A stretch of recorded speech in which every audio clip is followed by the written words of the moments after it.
Kita semua tahu Bitcoin itu sepenuhnya digital kan? Hidupnya ya di internet.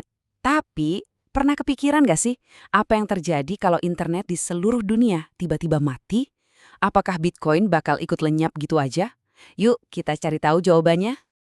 Oke, buat jawab pertanyaan tadi, kita harus mikirin skenario yang paling ekstrim. Sebuah dunia tanpa internet. Skenario kiamat, di mana semuanya dipertaruhkan. Coba deh bayangin, boom! Ada badai matahari raksasa menghantam bumi, dan seluruh jaringan listrik global lumpuh total. Gak ada listrik, ya gak ada internet. Terus, gimana nasib aset digital kita? Nah, ini nih inti masalah yang mau kita bedah. Tapi badai matahari itu bukan satu-satunya ancaman loh. Bisa aja, amit-amit ya, terjadi perang nuklir yang hancurin semua infrastruktur. Atau yang mungkin lebih sering terjadi, pemerintah di satu negara tiba-tiba mutusin buat matiin akses internet. Semua skenario ini ujung-ujungnya cuma mengarah ke satu pertanyaan besar.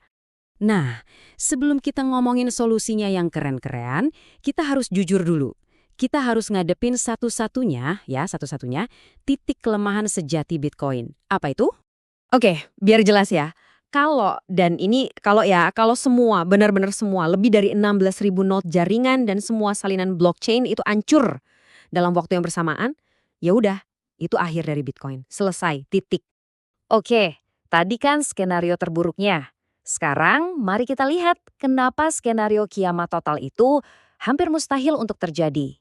Lini pertahanan pertama Bitcoin itu bukan tembok tebal. Bayanginnya lebih kayak jaring laba-laba raksasa yang tersebar ke seluruh penjuru dunia.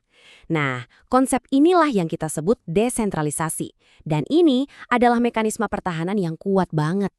Kunci dari ketahanannya ada di angka ini, lebih dari 16.000. Angka ini bukan sekedar angka, tapi ini representasi kekuatan jaringan Bitcoin di seluruh dunia. Angka tadi itu adalah jumlah node yang tersebar di seluruh dunia.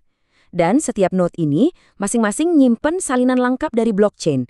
Jadi, bayangin aja, kalaupun ada bencana dahsyat yang ngancurin satu wilayah, masih banyak banget node lain di belahan dunia lain yang tetap jalan. Bitcoin tetap hidup, datanya aman. Tapi pertanyaannya, gimana kalau kita yang benar-benar putus dari internet?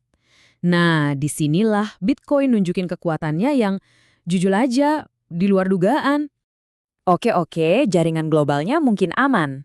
Tapi gimana kalau internet matinya cuma di daerah kita doang? Apa kita jadi terisolasi dan gak bisa ngapa-ngapain? Nah, disinilah solusi-solusi yang benar-benar bikin kaget mulai muncul. Dan solusinya ini kedengarannya kayak film fiksi ilmiah, tapi ini beneran ada loh. Percaya atau enggak, kita bisa transaksi Bitcoin tanpa internet. Gimana caranya? Ada satelit di luar angkasa sana yang nyiarin data blockchain 24/7. Ada juga jaringan radio yang bisa ngirim data transaksi lewat gelombang udara. Dan bahkan, kita bisa kirim Bitcoin cuma pakai SMS biasa. Dan ini bukan cuma teori ngawang-ngawang ya. Penggunaan SMS buat kirim Bitcoin itu udah jadi metode yang populer. Contohnya di beberapa wilayah di Nigeria yang nggak ada internet. Ini bukti nyata kalau solusi ini bukan cuma buat skenario kiamat, tapi beneran bisa ngebantu orang-orang di dunia nyata yang akses internetnya terbatas. Sekarang bagian yang seru nih, mari kita adu. Dalam skenario kiamat yang sama, gimana nasib Bitcoin kalau kita bandingin sama aset tradisional kayak emas atau ya uang biasa? Oke, kita lihat ya, Bitcoin itu kan digital, nggak ada beratnya sama sekali dan cuma butuh private key. Kayak kata sandi super rahasia yang cuma kita yang punya. Coba bandingin sama emas. Berat, susah dibawa kemana-mana, susah disembunyiin. Atau uang tunai yang nilainya bisa langsung anjlok begitu pemerintahnya runtuh. Dan jangan lupa sama uang digital yang kita pakai sehari-hari di rekening bank. Itu semua kan tergantung sama catatan bank yang terpusat. Kalau ada bencana, catatan itu bisa hilang selamanya atau diutak-atik dan kita nggak bisa apa-apa. Nah, keunggulan Bitcoin di sini adalah kita nggak perlu percaya sama pihak ketiga manapun. Oke, setelah ngebahas semua skenario gila ini, apa sih kesimpulan realistis yang bisa kita tarik?